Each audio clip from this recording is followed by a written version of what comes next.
c'était un projet sur Pointe-Sarène. Au fait, il y avait deux projets, un projet d'hôtel et un projet de résidence.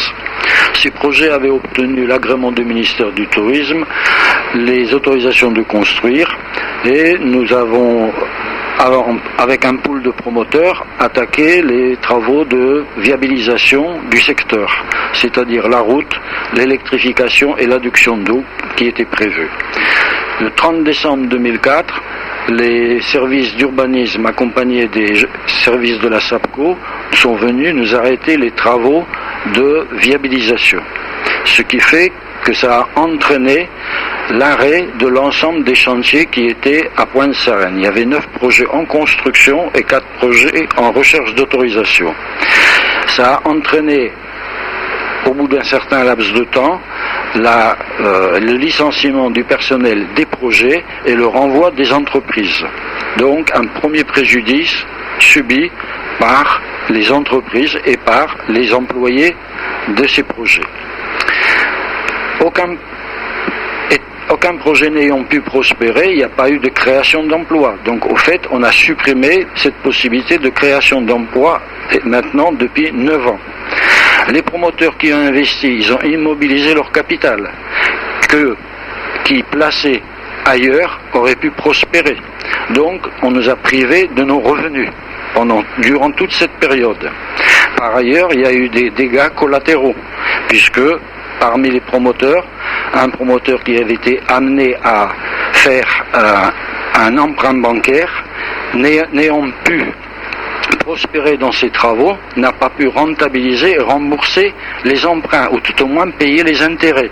Ce qui fait, ça a entraîné la reprise par la banque de cet établissement moyennant une indemnisation. Il a investi 250 millions, il est reparti avec 30 millions. Il y a un problème.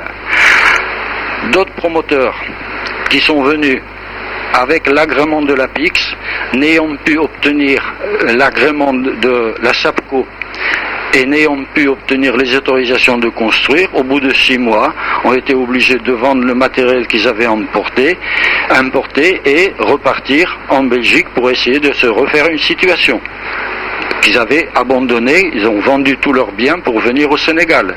Ça, c'est des exemples qui ont été vécus sur le site, sans parler après des dégâts de l'ordre des familiaux et d'autres problèmes qui se posent suite à cette décision d'arrêter les chantiers. Le directeur général, président directeur général d'Ugasaro, dès le début avril 2005, suite au forum d'investissement sur l'investissement touristique qui s'est tenu en marge de la conférence des ministres du tourisme des pays de l'OCI. De cette rencontre, il était question de nous intégrer. Et durant une période de l'ordre de 5 ans, on nous a amusés en nous disant qu'on était les partenaires de la SAPCO. Au fait, le 23 décembre 2009, la SAPCO elle a obtenu un décret d'utilité publique visant à l'expropriation de l'ensemble des occupants, donc des projets existants à Pointe-Sarène. Depuis cette date-là, il n'y a plus aucune rencontre qui a été organisée par la SAPCO. C'est le silence total. C'est-à-dire des partenaires, on leur a planté un couteau dans le dos pour les exproprier. Aujourd'hui, on voudrait voir quand même la réparation des dégâts qui ont été causés. Parce qu'on ne peut pas dire que tout ça s'est fait par la volonté du Saint-Esprit. Il y a quand même des responsabilités qu'il y a lieu d'établir. Et il faut bien que les dommages qui ont été causés soient payés, dédommagés, aussi bien vis-à-vis des populations que vis-à-vis des promoteurs.